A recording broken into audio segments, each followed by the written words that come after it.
আমাদের এক একজনের ব্রেইন 1.5 কেজি ওজন, 3 পাউন্ডের মতো একটা সুস্থ মানুষের অ্যাভারেজ ব্রেইনের ওজন। এই ব্রেইনের মেমোরি হচ্ছে 2.5 মিলিয়ন গিগাবাইট। আপনার মোবাইলে স্পেস কত বলেন, মেমোরি কত? হ্যাঁ, 512 জিবি। আর আমার আর আপনার ব্রেইনের যে মেমোরি, এই মেমোরি হচ্ছে 2.5 মিলিয়ন গিগাবাইটস।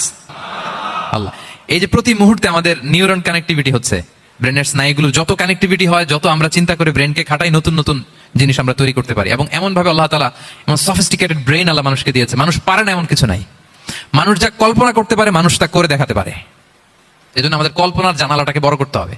আই রিপিট, মানুষ যা কল্পনা করতে পারে, ইমাজিন করতে পারে, সেটা মানুষ করে দেখাতে পারে। ওই ক্যাপাসিটি দিয়ে আল্লাহ তাআলা মানুষকে তৈরি করেছেন। সুবহানাল্লাহ, সুবহানাল্লাহ।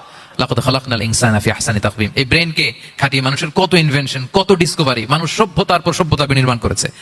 চোখ ধাঁধানো মানুষের আবিষ্কার তাক লাগিয়ে দিয়েছে গোটা বিশ্বে, একটার পর একটা করে।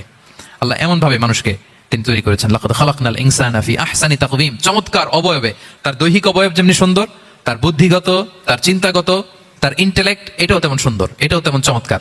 পৃথিবীর কোন প্রাণীকে আল্লাহ তাআলা এরকম হিউম্যান ব্রেনের মতো এরকম সফিস্টিকেটেড ব্রেন দিয়ে, ইন্টেলেক্ট দিয়ে তৈরি করেনি। এজন্য সব প্রাণী থেকে মানুষ আলাদা। সব প্রাণী থেকে মানুষের চিন্তা, বিবেক, বুদ্ধি এগুলো আলাদা।